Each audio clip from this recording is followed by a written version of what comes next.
William Wrey Sterrett and Martha Campbell Sterrett were a married couple of 8 years who lived a pretty standard life in Devon, Pennsylvania. On the 26th of October in 1922, Martha picked up a package from the local post office with no return address except it being postmarked to Philadelphia, and inside the package was a brown cake covered in pink icing.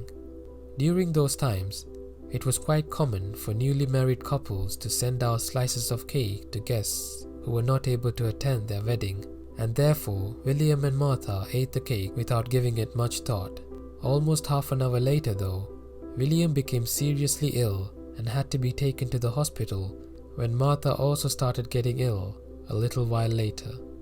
2 days later, on the 28th of October 1922, William Wrey Sterrett was pronounced dead due to arsenic poisoning.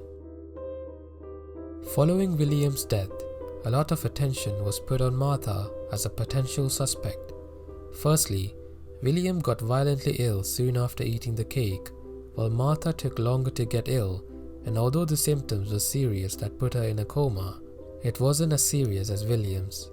Detectives were therefore led to believe that 2 different types of poisons were used. They also brought attention to her mannerism, as her neighbors didn't really know her that well, and she was described as someone who kept to herself most of the time. Her former profession was also brought into question, as she was previously a nurse, which could help recognize the symptoms of poisoning. However, the detectives had traced down the whereabouts of Martha the day before she received the package, and none of her activities pointed towards her being the sender of the cake. Later on, Martha was dropped as a suspect in the case due to a strong alibi. She was released from the hospital around 2 weeks after her husband's death. A few days after William's death, a postcard was sent to one of the couples living in Devon, which stated that a blonde woman had sent the cake out of jealousy for Martha. However, the postcard was quickly dismissed as a hoax and did not leave anywhere, but it was spoken of throughout the investigation.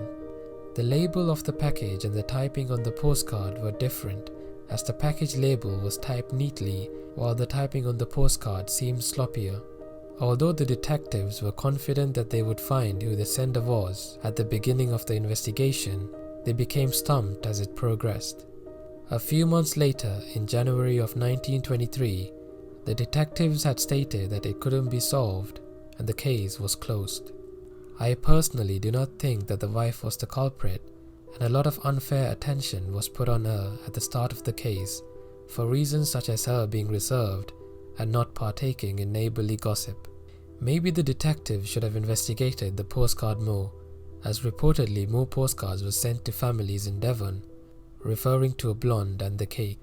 What do you guys think? Leave your thoughts down in the comments below.